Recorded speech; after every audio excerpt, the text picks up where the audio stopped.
Mesdames, Messieurs, peuple congolais, pourquoi s'offusquer de la rencontre Malalou Kolela?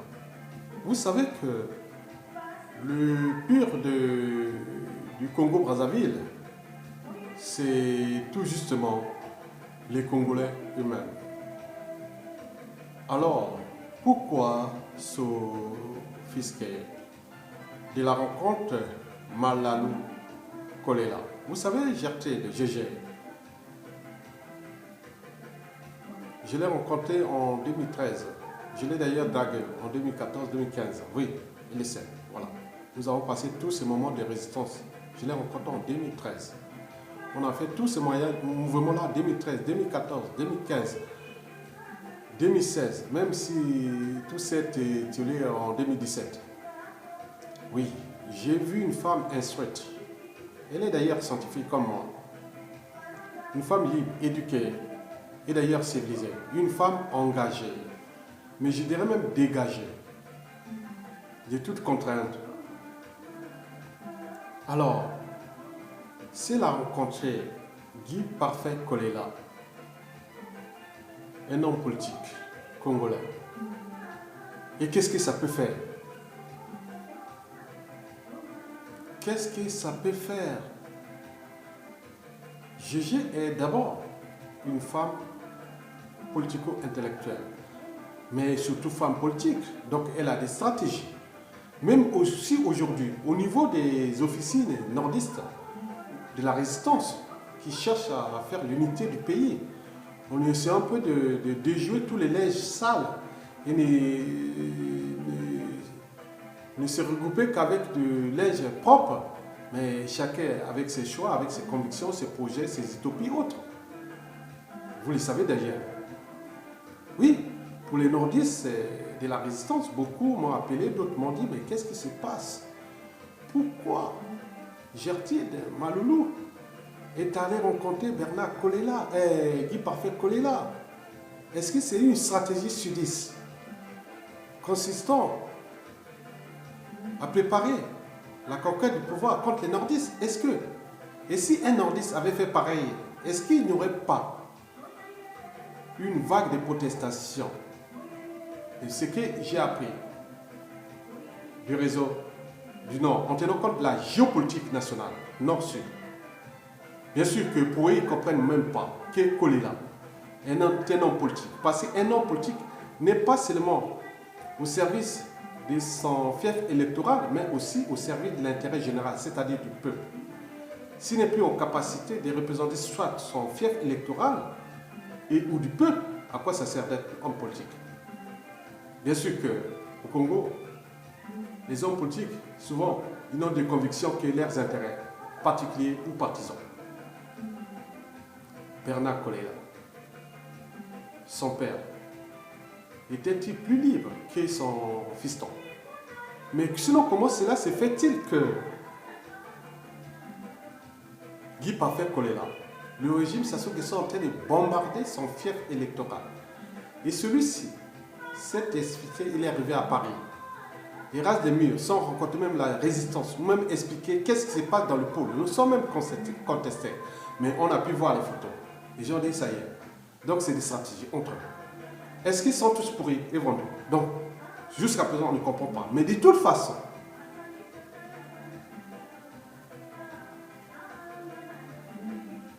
Maloulou, GG, est libre de son choix.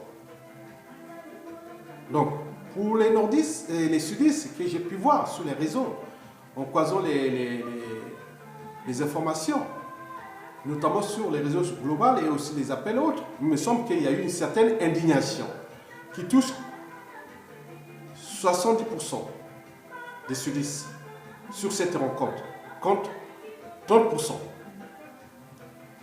de soutien. C'est le paradoxe. Bien sûr que chacun est libre dans sa conscience. Est-ce que si cela se passait, qu'un nordiste comme Ayatonga, dont vous connaissez les régimes, la Kivette, les Makwa, les Kouyou, autres, Mouchi, j'ai rencontré Ayesha, j'ai rencontré tout le monde, ces gens-là. Qu'est-ce que ça serait, qu'est-ce que cela aurait pu faire? Ou certains même se disent rencontrer Tchati Mabiala, ou même les Teke et autres, côté Mathieu Ndjan et autres. Bon, donc, l'ennemi du pays, c'est nous-mêmes. Donc, chacun dans sa libre conscience, c'est un examen de conscience. C'est un examen de conscience, une prise de conscience. Chacun avec ses principes, ses valeurs, son histoire, ses projets, ses stratégies. Il me semble que cette rencontre a affecté plus d'un résistant sur 2. Mais je dirais même 2 résistants sur 3. Les gens ne comprennent pas. Vous savez, en Afrique, c'est ça. Ici, en France, pendant la collaboration, ou pendant même ici en France, il y a des individus qu'on ne rencontre pas. Ils ont des principes, des valeurs, des convictions, des utopies, des rêves, des choses qu'on ne comprend pas que tel individu qui a résisté pour nous. Il suffit d'être dans la résistance et après on dit, bon, il a été là, bon, pourquoi pas. Mais l'enjeu géopolitique est toujours là. Donc c'est à Gertrude Malalou Kumba de justifier aux yeux de la résistance pour qu'elle ne parle pas. Donc les gens ont envie de comprendre. C'est des stratégies de demain. Parce que rien ne se crée, rien ne se perd. Tout se transforme. Donc, des choses déjà existantes peuvent se combiner et se séparer de nouveau. Donc, vous comprenez qu'au cœur de l'enjeu, il s'agit bien sûr d'une problématique politique à la fois morale et aussi géostratégique. Pourquoi elle s'est retrouvée là? Est-ce que Aya Tonga, demain, où tout nordiste qui est dans la résistance peut rencontrer les gars du pouvoir sans que cela puisse faire un événement, cela puisse être qualifié d'alliance machiavélique autre? Donc, ce que je viens de vous poser comme problème ou problématique, au cœur de l'enjeu de cette rencontre, qu'est-ce qui s'est passé? Pourquoi ils se sont retrouvés là? Alors que toute la résistance est en train de lutter contre ces faux opposants préfabriqués par le régime. Pourquoi certains vont les rencontrer et d'autres non? Est-ce que quand on est nordiste, on rencontre les gars du pouvoir, et à ce moment, ça y est, c'est entre eux. Mais entre sudistes, non. On trouve les yeux. Puisque le pouvoir au nord, on a eu des cas, les mêmes cas se sont produits et se reproduisent de manière presque récurrente. Souvenez-vous, en 1959 à 63, puis 63 à 68, et entre 92 et 97, pouvoir au sud, et le reste pouvoir au nord. Et ce que vous avez vu, je l'ai toujours dit qu'un nordiste, quand il choisit son camp, il reste jusqu'au bout. Un nordiste, remarquez vous-même, je l'ai publié dans plusieurs vidéos, avec des faits. En coulisses, les gens viennent dire oui, c'est vrai. Des femmes, des hommes ont dit oui, c'est vrai. Un nordiste, quand il dit oui à Sassou, il va jusqu'au bout. Et c'est ce que nous constatons aujourd'hui. Ceux qui ont dit non, soit sont terrés comme des rats, ou assassinés, ou en exil, ou deviennent des dissidents définitifs. Mais entre sudistes, d'où ce problème qui nous pose, qui vient d'être soulevé. Pour moi, Gertrude Malalou Kumba a tout justement sa liberté de conscience et sa raison d'avoir rencontré ce monsieur. C'est à terre de s'expliquer. Ne pas envoyer des officines ou des médias ou des réseaux pour justifier cette rencontre. Parce qu'elle ne passe pas non seulement à l'échelle du pôle, puisque Kolela est fiché aux yeux de son fief électoral comme l'allié du pouvoir, soi-disant du Nord, ou Mboshi, ou Nordis, ou le Sassou, ou autre. Mais pourquoi? Alors que nous, voilà, nous sommes en train de se battre contre ce monsieur pour faire. Mais comment nous allons construire demain des équilibres avec ces genres de rencontres, ces officines et autres? En fait, le milieu parisien de la résistance est infecté. Alors que nous avons des conditions sociales. Ici, même pauvres, ou riches, ou milliardaires, ou autres, on a tout ici, on a l'eau, on a l'énergie, on peut se déplacer, autres.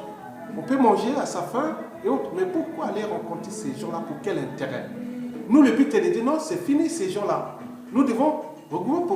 Parce que réussir, c'est une question de méthode, mais aussi des principes, des convictions, des valeurs, des utopies. Parce qu'il n'y a pas de mobilisation profonde des uns et des autres.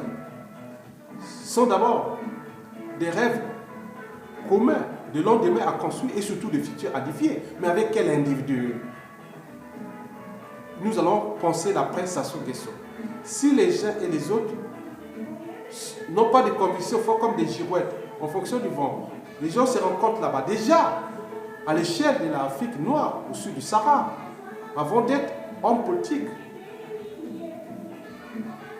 on est avant tout d'appartenance tribale et même ethnocentrique. On connaît l'histoire, on a la réalité et peut-être demain. Donc, si nous ne pouvons pas déjà nous responsabiliser moralement au niveau des convictions et autres, dis non, moi j'en ai plein, moi, dis non, sur la plage de Paris j'en ai plein, mais je n'ai jamais rencontré aucun du Nord, ni de ma région, ni de ma tribu, de ma coin, qui ont travaillé avec Sassou aujourd'hui. Jamais. C'est un état d'esprit. C'est un état d'esprit de la liberté, de la dignité, du respect. Je peux être pauvre ou riche, mais j'ai une conscience. Ma conscience est toujours et sera toujours au-dessus de l'appartenance, quelle qu'elle soit, intellectuelle, politique, tribale, familiale, autre. Non, on ne construit pas un monde avec ces genres d'alliance ou de comportement. Mais il me semble que si nous ne repensons pas les individus qui vont être ensemble pour repenser les Congos de demain, chacun avec ses alliances, pourri ou pas, mais je pense que la chute de Sassou Nguesso et l'après sera très difficile. Parce que nous serons au cœur et au centre de la récurrence des amalgames, du négationnisme. Et vous connaissez les impacts après. C'est-à-dire les statu quo, l'immobilisme et surtout après les conflits. Donc il est de votre conscience, d'examen de conscience. Il y a des gens que je ne rencontrerai pas. C'est mon état d'esprit. Je suis un intellectuel. Un intellectuel dégagé. Pas engagé, mais dégagé, libre. Parce qu'un intellectuel, c'est celui qui fait toujours part de ses analyses, de ses points de vue sur les sujets les plus ou moins variés. Qui fait part de son état d'esprit sur des polémiques, des amalgames ou des négationnismes plus ou moins partagés. Mais au cœur de l'enjeu, toujours, gardez toujours en vous la liberté de conscience. Savoir gérer soi-même son cerveau. Savoir juger par soi-même. Parce que Jean Rousseau disait déjà, pour construire une société meilleure, il faut réformer l'individu d'abord. Mais oui, l'individu, il faut les réformer d'abord au niveau des mentalités, des habitudes, des comportements et de certaines valeurs qui sont des valeurs morales. La barrière entre le bien et le mal. Parce que qui s'assemble se ressemble. Qui partise avec un pourri est pire que lui. Qui partise avec un criminel est pire que lui. Qui partise avec un dictateur est pire que lui. Donc vous aurez compris, c'est un état d'esprit. Ici, on valorise les cultures, on valorise les valeurs. Ici en France, en Occident, partout, aux États-Unis, ailleurs, dans les sociétés qui ont toujours avancé. Ce n'est pas qu'en Occident, en France, mais pour toute l'Europe. Les valeurs morales, les convictions. Donc, vous êtes de quel côté? On ne peut pas être au fou et au moulin. On ne peut pas être juge et avocat. Il faut choisir son camp. Il faut se regrouper avec les gens qui ont la même mission que vous. Moukoko est en prison. Et tous les autres prisonniers politiques. Alors que nous étions là pour repenser la libération du peuple congolais contre la dictature, qui est d'ailleurs originaire de ma région. Alors que tous ceux qui sont là luttent pour ça, et d'autres font les jeux. changent comme des girouettes et passent derrière. Bon, bien sûr que le pouvoir au nord et demain, dans le jeu que je lance d'ailleurs, ça c'est une question d'ailleurs. Nous, intellectuels du Nord, qu'on est conscient, on est libre dans notre conscience, dans notre état d'esprit. Il faut que ça ne soit pas, puisqu'on sera plus libre. Bien sûr, demain, on va. Ah oui, tiens, Isidore Ayatonga critique un pouvoir qui sera peut-être au sud, mais non, il est aussi au nord. 99% de mes articles et de mes vidéos sont contre ce pouvoir qui est dans ma région. Et si demain, j'attaque le sud, il y a pouvoir au sud. On dira quoi? Non. L'esprit critique. Parce que celui ou celle qui n'accepte pas la critique n'avancera jamais. Parce que la critique aiguise non seulement l'intelligence, mais la conscience. Je suis un lanceur d'alerte, un éveilleur de conscience. On ne peut pas construire le Congo de demain au XXIe siècle avec ce genre de comportement, parce que si nous voulons restaurer la démocratie dans ce pays, nous serons demain en face de ces Belges, de ces Flamands, de ces gens qu'on va rencontrer. Ici en France, on traduit, on juge tous ces pourris, tous ces gens qui n'ont sans conviction haute. Mais nous, à côté, on dit oui, parce que Ayatonga, demain, il peut être déclassé aussi. Si on me voit avec des individus en train de faire des choses qui ne correspondent pas à ce que j'ai comme image, comme réputation, au niveau de la résistance. Et qu'est-ce qu'on dira? Ah oui, ah c'est les nordistes, ah c'est les sudistes, c'est les tibalis, c'est... Non, non, non, non, non. Nous cherchons tous les amalgames. Vous êtes responsable de vos fréquentations. Vous êtes responsable de votre image, de votre réputation, bonne ou mauvaise. Donc c'est un cas de conscience. Au niveau politique, philosophique, social, culturel, écologique et sociétal. À l'échelle congolaise d'abord. Mesdames, Messieurs, oui, pourquoi s'offusquer de la rencontre Maloney? Kolela. Non, c'est elle. Elle est responsable, elle est majeure. Elle sait ce qu'elle a fait, ce qu'elle est allée dire. Mais dans le combat, quand c'est flou, il y a un loup. Donc quand tous ces secrets, c'est qu'on cache quelque chose. Donc il faut dire, elle-même vient montrer qu'est-ce qu'elle a été faire avec ce monsieur et avec les photos qui ont été faites, qu'est-ce que... Voilà. Donc moi, je dis simplement que si nous restons dans cet état d'esprit, chacun de nous pourra rencontrer n'importe quel pourri. Moi, je peux rencontrer tous les Macrois pourris qui sont au sein du régime, ou les faux opposants, ou tous ceux qui sont au pays. Ah oui, bon, c'est bien. Mais je pense que ce n'est pas des enfants de cœur. Voilà. Ils n'ont pas détruit le Congo comme ça. Ils sont dans un autre monde. Si on rentre là, vous savez, dans une mafia, vous trouverez tout dans la mafia, sauf la sortie. Vous trouverez tout dans la mafia, sauf la sortie. Je vous remercie.